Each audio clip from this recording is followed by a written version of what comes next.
The theme of this year's Summer Reading Challenge is the Gadgeteers. Just like the Gadgeteers, the Purr-fessor is inspired by science and inventions. BCP libraries have plenty of new books to spark your curiosity this year. Read 6 books throughout the summer holidays to receive your certificate and medal.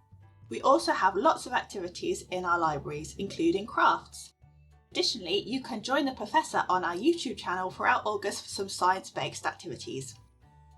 You can either pick up your craft bag from Bournemouth Library or download it from the link in the video description.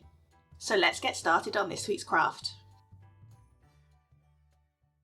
Hello everyone and welcome to Crafts with the Purr-fessor. Today we're going to be making this robot with parts that you can move and this astronaut with moving limbs. So let's get started.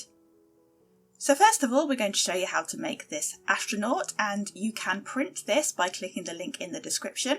I've printed it on card, but if you don't have any card, you can use paper and then back it onto some packaging to make it a bit stronger. And the Purr-fessor is starting to colour it in now. And you can also draw your own astronaut if you want to, or your own person. It doesn't necessarily have to be an astronaut. And you just need to make sure you draw the parts separately. So you first of all have to decorate your astronaut or whatever you are going to make, and I'm using my crayons, but you can use any art supply you like. You might have some felt pens, some colour pencils, or even some shiny paper that you can use to decorate your astronaut. So once you have finished colouring him in and you are happy with his design, then you just need to cut it out very carefully using scissors and make sure you've got a grown-up around to help you. And you need to cut the parts separately and then have a go at placing the limbs where you would like them to be. So I'm putting the feet at the bottom and then obviously the hands either side, and you just need to roughly work out where they need to be before we attach them. So to attach the limbs, you just need to use some of these split pins. And to do this, you can get an eraser or some plasticine or blue tack and then just punch through where you want to attach with the split pin.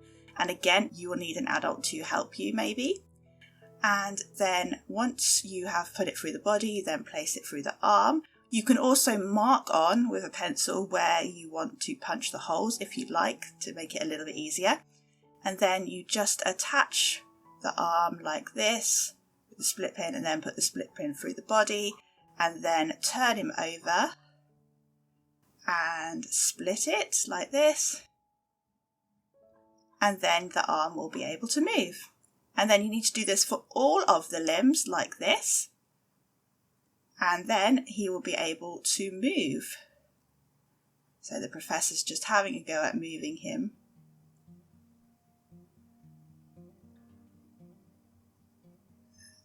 And he's having a go at moving his legs too. You can also attach a ribbon to the top of your astronaut, and you can then hang him up and put him in all kinds of positions. So that's how to make a moving astronaut.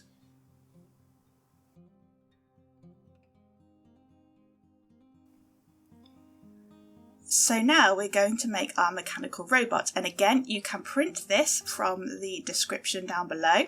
I've printed mine on some card, but again if you don't have card you can just use some paper and fix some of their robot parts to some cardboard packaging. So I am just choosing what bits of the robot I want to use and then colouring them in. Again I'm using my crayons, but you can use whatever art supply you like. And once you have coloured in your robot parts, they might look something like this, and then you can cut out the ones you want to use with some scissors. And again, just make sure you have a grown-up around to help you here.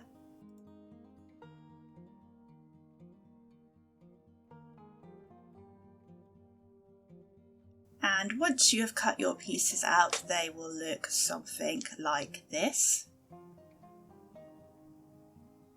And now you need to decide how you're going to attach them. So like we did with the astronaut, you can place bits how you want to.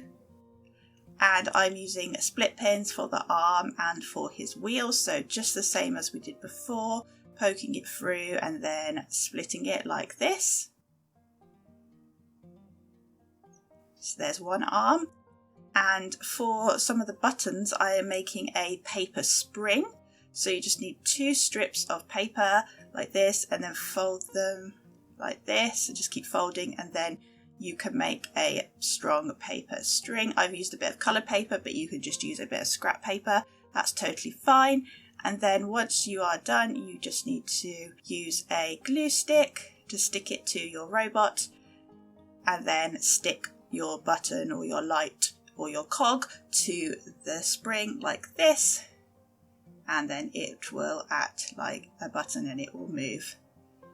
So I'm also going to use the eyes, and I'm going to turn my robot over for this and put the eyes on the back like that, and then take a strip of spare card from the sheet and then just stick either end, and then the eyes can be slotted through, and then this way you can move them up and down.